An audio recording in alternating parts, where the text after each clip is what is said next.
शक्तः।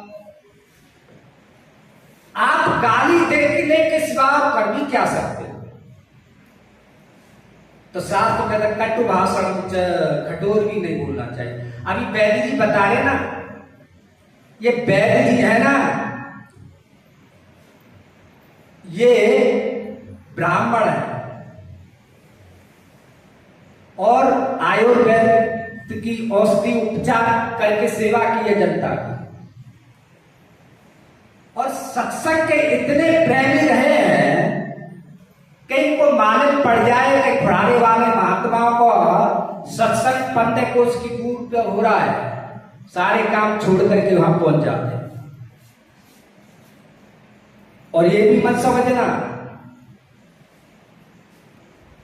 करोड़पति आदमी है, इतने प्यारे भक्त हैं संतों के कि संतों को बहुत प्रेम करते हैं। खुद आयुर्वेद के वैद्य रहे और बेटा इनका तहसीलदार है यूपी में, खेत है, मकान है, कितनी प्रॉपर्टी करोड़ों की, पर इनका स्वाध्याय रेगुलर प्रतिदिन चलता है। ऐसे भक्तों से शिक्षा लेनी चाहिए कि इनका जीवन भी कोई जीवन है। वो भी गृहस्थ है, हम भी गृहस्थ हैं, पर एक गृहस्थ ऐसा है जो गृहस्थ में बहुत दुखी रह रहा है, और एक गृहस्थ ऐसा है कि वो गृहस्थ आश्रम में कितनी प्रसन्नता से रह रहा है, मस्ती से रह रहा है, अपनी मस्ती को बनाए रखने में वो सक्षम है, सामर्थ्य है। इन गृहस्थ के झंझटों में अपनी मस्ती को नहीं खोते हो, वो धैर्यशाली होते हैं, समझदार होते हैं, विवेकी होते हैं। ऐसे बहुत भक्तों के परिवार हम लोगों को मिलते हैं। तो स्वामी जी की कृपा से स्वामी जी के साथ में बहुत दूर दूर आना जाना होता है। शास्त्र कहता है कटु भाषणं च सूर्योदय चस्तसेनम, जो सूर्य उदय के समय पर सोते रहते हैं। अभी स्वामी जी महाराज बुढ़े लोगों के लक्षण बता रहे हैं, तब बूढ़ा किसको कहते हैं। आजकल के समय पर ये जवान लोग है ना, ये बुढ़ों से भी ज्यादा बुढ़े, ये 8-9 बजे तक सोते हैं, ये बुढ़े नहीं तो कौन है बताइए। जो खाट में ज्यादा जो है सोते रहे वही तो बुढ़े होते हैं। वो रक्त लोग बेचारे रोग के मारे नहीं चल फिर पाते तो वो खाट में पड़े रहते हैं। ये जवान होकर भी खाट में ही पड़े रहते हैं, तो ये बुढ़े नहीं तो कौन है? यही बुढ़े हैं। जवान होकर के भी बुढ़े हैं। सूर्य छिप रहा हो तो नहीं सोना चाहिए, सूर्य उग रहा हो तो नहीं सोना चाहिए। शास्त्र कहता है, शास्त्र दृष्टि है। और हम लोग दिन छिप रहा हो तो मोबाइल में व्यस्त होकर के सोए हुए हैं, संध्या वंदन का कोई ख्याल ही नहीं है कि पूजा पाठ भी करना चाहिए। सूर्य उग रहा है, हम लोग सो रहे हैं। सूर्य भगवान के निकलने से 1 घंटे पहले ही कम से कम जग जाना चाहिए। और सूर्य उदय होते ही आप नहीं जगे तो आपके शरीर में वो रोग आएंगे कि तुम जवानी में ही बुढ़े हो जाएंगे। चिंता मत करो। सूर्य नारायण भगवान का हम लोग आदर नहीं कर सकते, इतने आलसी हो गए।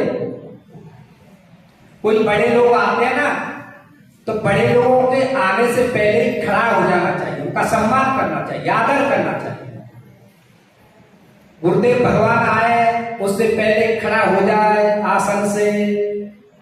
पतिदेव घर में आ जाए तो माताओं को आसन से खड़ा हो जाना चाहिए, आदर करना चाहिए। और सूर्य भगवान आते हैं, हम लोग खाट में पड़े रहते हैं, आदर ही नहीं करते, सोते हैं। ये लक्षण जिन प्राणियों में होते हैं, तो ऐसे शास्त्र कहता है कि ये लक्षण यदि विष्णु भगवान में आ जाए ना, तो लक्ष्मी माता भी तलाक दे करके चली जाएगी, मुझे नहीं रहना, तो बने रहो। लक्ष्मी माता भी तलाक दे के चली जाएगी। तो तुम लोगों में लक्षण आ जाए तो लक्ष्मी तुम्हारे पास आने वाली नहीं, तुम दुखी बने रहोगे, तुम दरिद्री बने रहोगे। सदा रोग बस संतत क्रोधी, विष्णु विमुख श्रुति संत विरोधी। ऐसे दरिद्री दुखी लोग फिर क्या करते हैं? वो पाप करते हैं, पाप करते हैं, पाप पे पाप करते रहते हैं। तो बुद्धि उनकी मलिन हो गई। वैदिक जी बता रहे कि पाप करते करते करते करते पाप परायण बुद्धि हो गई। जैसे ज्यादा कचरा, मैंने एक दिन और भी कहा था ना, जिसके कपड़े ज्यादा गंदे हो वो कहीं भी गंदी पर बैठ जाएगा, और जिसके कपड़े थोड़े ठीक होंगे तो वो विचार करेगा मुझे साफ जगह पर बैठना चाहिए। ऐसे जिनके मन गंदे हैं वह कुछ भी कर लेते हैं, पाप पर पाप करते रहते हैं। इसलिए हम लोगों को अपना जीवन कैसा होना चाहिए वो देखना।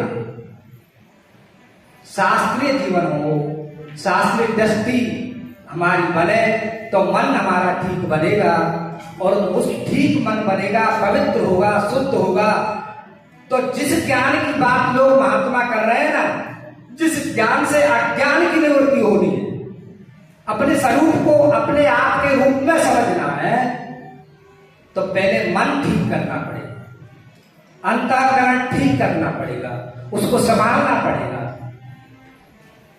इसलिए नरक के रास्ता पर न चल करके जो महात्मा लोग रास्ता बता रहे उसी रास्ते पर चले, धर्म पर चले, धर्म का आदर करें, संतों का आदर करें, माता पिता को आदर करें, बड़े बड़े लोगों का आदर करें, ताकि तुम्हारा मन ठीक बने, बुद्धि ठीक बने। और कब सोवे कब जगे ये सब ज्ञान हमको होना चाहिए। यही शास्त्र कहते हैं, यही सत्संग के द्वारा समझा जाता है। फिर आप कृत धन्य हो जाएंगे। बोले सच्चिदानंद भगवान की जय।